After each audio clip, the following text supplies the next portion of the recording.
Baik, kali ini saya akan membahas tentang gaji honorer atau PPNPN yang bekerja di pengadilan agama ataupun di pengadilan negeri. Ya, saya sudah ada beberapa data ini yang sudah saya kumpulkan.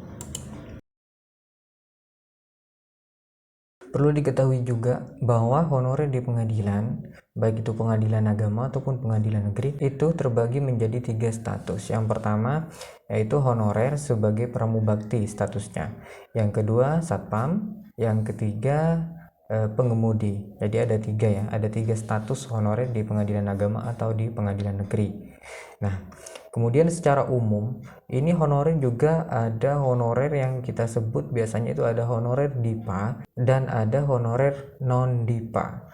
Lalu apa perbedaannya? Honorer DIPA ini adalah honorer yang gajinya dibayar oleh DIPA Satker atau DIPA Satuan Kerja yang sumbernya itu dari APBN atau dari negara sudah. Artinya honorer DIPA ini gajinya sudah dibayarkan oleh negara. Dan sedangkan untuk honorer non DIPA ini gajinya masih dibayarkan oleh satuan kerja. Entah dari mana sumbernya saya juga kurang tahu, kurang paham untuk itu. Apa nanti yang DIPA dibagi atau bagaimana saya juga nggak tahu untuk sumbernya itu. Yang jelas yang pembahasan kali ini gaji yang akan saya bahas adalah gaji honorer DIPA yang sumbernya itu adalah dari DIPA Satuan Kerja dan dibayarkan oleh negara langsung ya.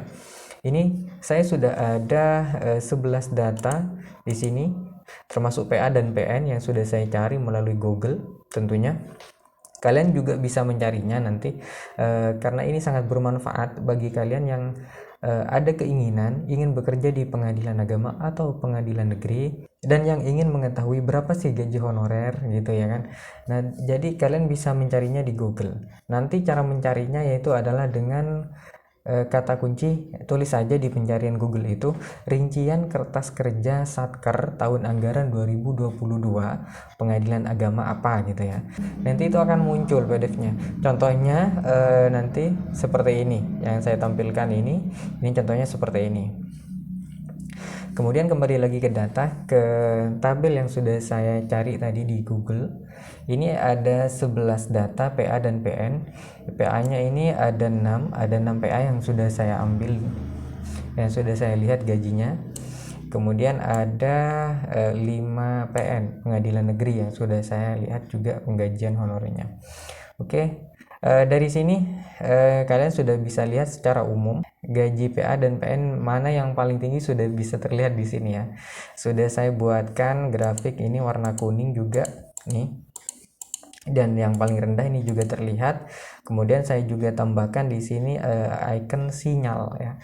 Jadi sinyal yang paling banyak ini adalah sinyal yang paling besar penggajiannya honorernya ya, paling besar.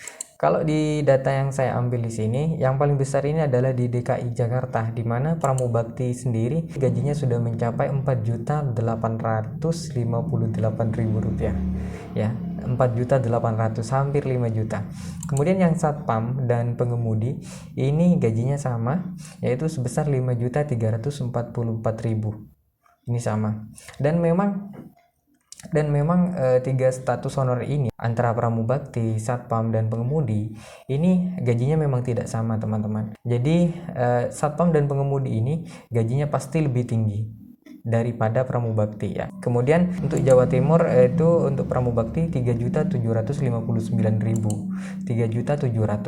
Nah, untuk satpamnya 4.135.000. Kemudian untuk pengemudi ini kosong. Saya cek di datanya di PA Nganjuk itu datanya untuk pengemudi kosong. Namun jika ada pengemudi nanti termasuk DIPA juga pengemudinya, maka ada kemungkinan dan jelas itu gajinya pasti 4 juta juga nanti, 4.135.000 juga. Karena pengemudi dan satpam ini pasti sama. Dari data yang saya ambil ini, yang paling rendah gajinya ini ada di PA Andolo, Rp2.808.000. Kemudian di sini ada juga di PA PN Pontianak, Rp2.640.000. Ini tempatnya di PN Pontianak ini di Kalimantan Barat. Kemudian di PA Andolo ini di Sulawesi Tenggara.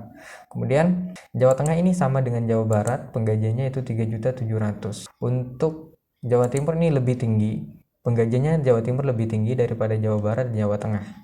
Ini terbukti di sini Untuk Jawa Barat dan Jawa Tengah, pengemudi ini 3.777.000.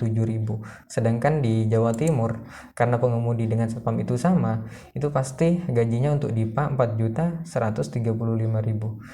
Jadi Jawa Timur paling tinggi jika dibandingkan dengan Jawa Barat dan Jawa Tengah. Namun di sini yang paling tinggi adalah tetap DKI Jakarta. Itu mencapai 5.344.000 untuk pengemudi dan satpam. Sedangkan Pramubakti sendiri 4.800.000. Padahal di Jawa Timur ini yang tinggi saja 4.135.000. Ini untuk satpam dan pengemudi ya. Sedangkan di DKI Jakarta pengemudinya sudah mencapai 4.855.000. Nah, kalian ini sudah bisa lihat di sini perbedaannya gajinya ya antara PA dan PN. Ini berbeda-beda teman-teman. Walaupun sama-sama pengadilan agama, walaupun sama-sama pengadilan negeri, walaupun sama-sama Pramubakti, walaupun sama-sama satpam dan pengemudi ini, setiap PA ini pasti berbeda gajinya, setiap PN ini pasti berbeda penggajiannya, nominalnya itu pasti beda, ada tinggi rendahnya tergantung DIPA dari satuan kerja yang diajukan ke negara mungkin ya seperti itu yang bisa saya sampaikan. Nah, jadi kalian jika pengen ada minat untuk bekerja di pengadilan, alangkah baiknya nanti kalian lihat-lihat aja dulu, dicek-cek aja dulu ya DPA yang akan kalian lamar, karena di websitenya itu pasti sudah ada dan pasti sudah diupload untuk saat ini ya. Mungkin khawatir jika kalian nanti menanyakan tentang gaji atau ditanya tentang gaji di waktu wawancara kan kurang enak, jadi silahkan dicari aja. Cara mencarinya silahkan cari di Google aja, diketik aja langsung rincian kertas kerja satuan kerja tahun anggaran 2022 ke tahun ini. Misalkan kalian nanti tahun 2023 tinggal ganti aja 2023 pengadilan agama apa, pengadilan negeri apa ya. Namun tidak semua pengadilan itu mengupload data-data yang seperti ini, tapi karena untuk kepentingan publikasi biasanya ada juga yang mengupload. Terbukti saya sudah mendapatkan 11 data ini ya, karena memang masih ada, kalau saya cari masih ada data-data yang seperti ini ya. Oke, kalau menurut saya gaji honorer ini juga sangat fantastis ya, sudah sangat besar sekali jika dibandingkan dengan honorer teman-teman saya masih bekerja di instansi lain. Jadi di pengadilan ini sangat bagus lah, walaupun statusnya honorer, gajinya juga sangat lumayan sekali. Itu saja yang dapat saya sampaikan untuk video kali ini. Jika kalian masih bingung, boleh nanti diulang lagi videonya atau silahkan komen di kolom komentar ya. Oke, semoga bermanfaat. Sampai ketemu di video selanjutnya. Salam.